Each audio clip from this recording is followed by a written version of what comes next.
चंद्रयान ने पूरा किया मिशन का सबसे मुश्किल काम। चांद को ऐसे लगाया गले कि देखकर चीन और पाकिस्तान तो छोड़ो, नासा भी हुआ हैरान। लेकिन मिशन के अगले चरण होने वाले हैं और भी ज्यादा खौफनाक। तो क्या -200 डिग्री टेम्परेचर का टॉर्चर झेल पाएगा इसरो का ये अंतरिक्ष यान? दोस्तों, इसरो की तरफ से एक बहुत ही बड़ी खबर निकल कर आ रही है। दरअसल इसरो के वैज्ञानिकों ने अब चंद्रयान 3 के सबसे ताकतवर बटन को दबा दिया है और अंतरिक्ष में दहाड़ मारते हुए तूफान की रफ्तार से दौड़कर चंद्रयान 3 ने इतना बड़ा कीर्तिमान हासिल किया है कि देखकर दुनिया भर की स्पेस एजेंसीज हैरान हैं।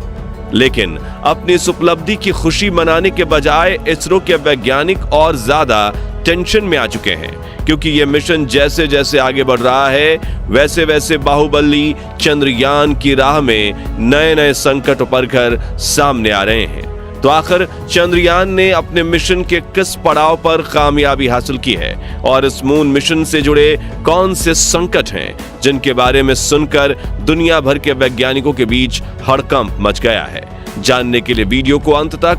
जरूर देखिए। दोस्तों, 1 अगस्त के दिन रात 12 बजे से 1 बजे के बीच बेंगलुरु में स्थित इसरो के हेडक्वार्टर में सबकी सांसें थमी हुई थीं, क्योंकि उस वक्त इसरो के वैज्ञानिक चंद्रयान 3 के इंजन को ऑन करके इसे पृथ्वी की गुरुत्वाकर्षण सीमा से बाहर धकेलते हुए चांद की तरफ जाने वाली ट्रांसल्यूनर ऑर्बिट में भेजने वाले थे।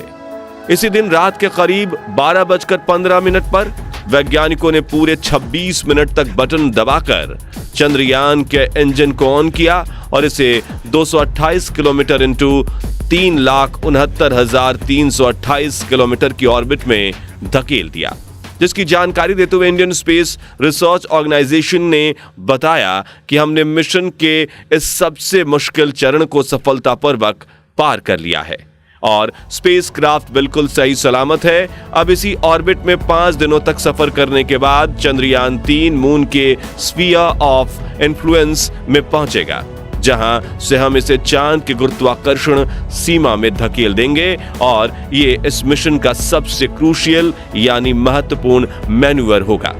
ऐसा इसलिए क्योंकि अगर तय की हुई जगह पर चंद्रयान 3 सही तरीके से चांद की कक्षा में एंटर नहीं हुआ तो ये चांद का बड़ा चक्कर लगाते हुए धरती की कक्षा में वापस आ जाएगा और इसका ईंधन भी खत्म हो जाएगा, जिससे ये मिशन वहीं का वहीं फेल हो सकता है। लेकिन अब इसरो की तरफ से एक ऐसी खुशखबरी निकल कर आ रही है जिसे सुनकर नासा और चीन दंग रह गए हैं। जी हाँ दोस्तों, इसरो ने चंद्रयान 3 मिशन के इस मुश्किल पड़ाव यानी लूनर ऑर्बिट इंसर्शन की प्रक्रिया को सफलतापूर्वक पूरा कर लिया है और अब हमारे चंद्रयान ने बड़े ही गर्व के साथ चांद की कक्षा में एंट्री ले ली है। ल्यूनर ऑर्बिटर इंसर्शन की इस प्रक्रिया को करने के लिए इसरो ने सबसे पहले सीधा चांद की तरफ 40,400 किलोमीटर की रफ्तार से बढ़ रहे चंद्रयान 3 को अपने मिशन पॉइंट पर पहुंचने से ठीक पहले धीरे धीरे धीमा किया था। अब आप सोच रहे होंगे कि चंद्रयान 3 किसी सड़क पर तो नहीं चल रहा जो इसमें ब्रेक लगा पाएंगे,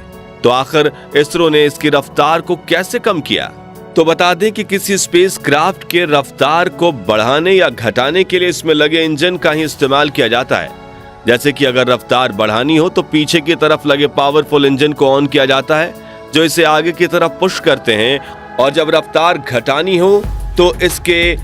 आगे लगे हुए इंजन की गति के विरुद्ध दिशा में लगे डिबूस्टर्स को फायर किया जाता है, जो विपरीत दिशा में फोर्स लगाते हैं और स्पेसक्राफ्ट की गति कम हो जाती है। इस प्रक्रिया को डीबूस्टिंग कहा जाता है,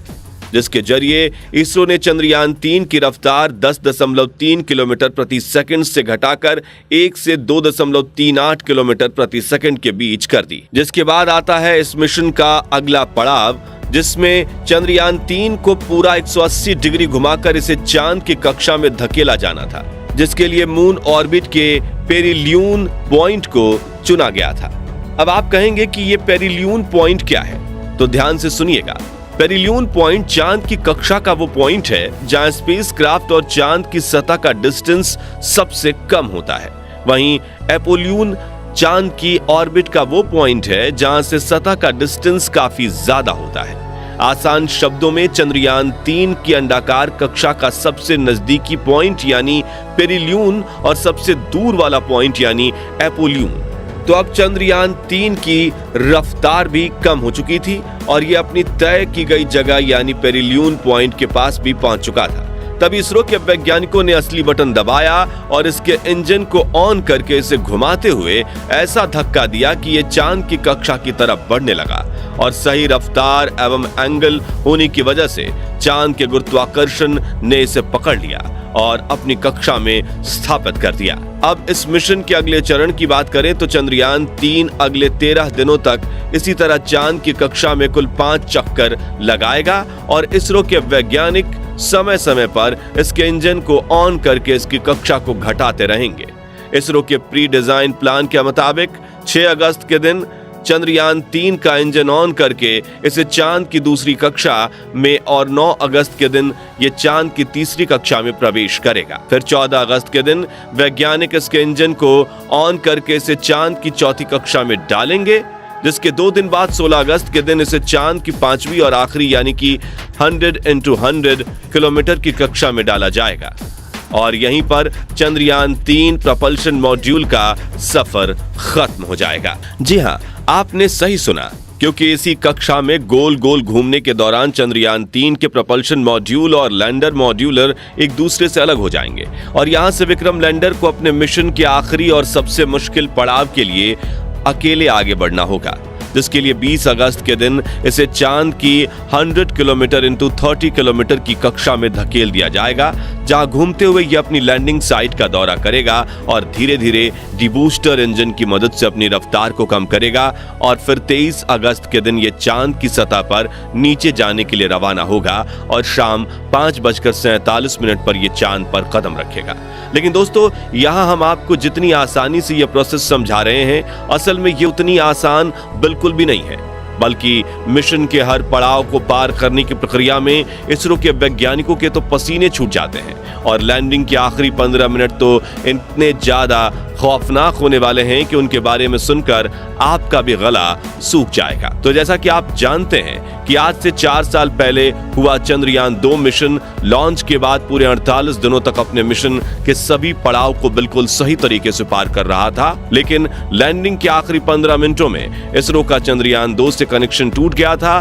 जिससे भारत की आंखों का तारा तेजी से चांद पर गिरकर बिखर गया था और चंद्रयान 3 के विक्रम लैंडर को भी लैंडिंग के दौरान काफी संकटों का सामना करना पड़ सकता है। सबसे पहले तो चांद के दक्षिणी ध्रुव के पास उतरते ही चंद्रयान 3 के विक्रम लैंडर, प्रज्ञान रोवर और लैंडर पर लगे सभी उपकरणों को -200 डिग्री के तापमान से गुजरना पड़ेगा। जी हाँ, चांद पर दिन और रात 12-12 घंटे के नहीं बल्कि 14 दिनों के होते हैं, यानी कि जब चांद के एक हिस्से में 14 दिनों के लिए सनराइज होता है तो वहीं दूसरे हिस्से में काला अंधेरा छाया रहता है और चांद पर दिन के दौरान तापमान 120 डिग्री सेल्सियस तक पहुंच जाता है, जबकि रात वाले इलाके का तापमान -230 डिग्री सेल्सियस तक पहुंच सकता है।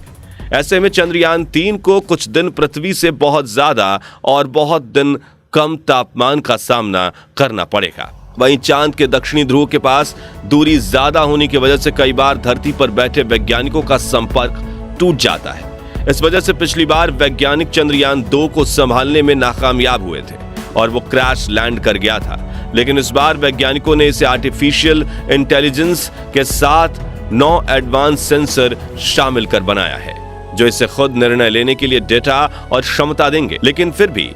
आखिरी के 15 मिनट में इसकी रफ्तार 3 से 7 किलोमीटर प्रति घंटे नहीं लाई गई तो फिर ये आउट ऑफ कंट्रोल हो सकता है, जो ये चांद की सतह से एकाएक टकराकर तबाह भी हो जाएगा और मिशन पर पानी फिर सकता है। इसलिए इसरो के वैज्ञानिक को हर पल इसकी रफ्तार पर कड़ी नजर बनाए रखनी होगी। हालांकि चंद्रयान 2 मिशन के दौरान हुई भूलों से सीखकर इसरो के वैज्ञानिकों ने चंद्रयान 3 के लैंडर को इतना एडवांस बना दिया है कि इस बार गलती की कोई गुंजाइश नहीं है। लेकिन आखिरी के 15 मिनट वैज्ञानिकों के इम्तिहान की घड़ी होगी और हम दुआ करते हैं कि इस बार चंद्रयान मिशन 100% सफल हो जाए। तो दोस्तों, अगर आप भी चाहते हैं कि चंद्रयान 3 हर मुश्किल पड़ाव को पार करके चांद को अपनी मुट्ठी में कर ले तो हमेशा की तरह कमेंट बॉक्स में इसरो के लिए अपनी दुआएं बरसाइए और वीडियो पसंद आया हो तो इसे लाइक और शेयर जरूर कीजिए। साथ ही ऐसे इंफॉर्मेटिव वीडियोस देखते रहने के लिए हमारे चैनल को सब्सक्राइब और फेसबुक पेज को फॉलो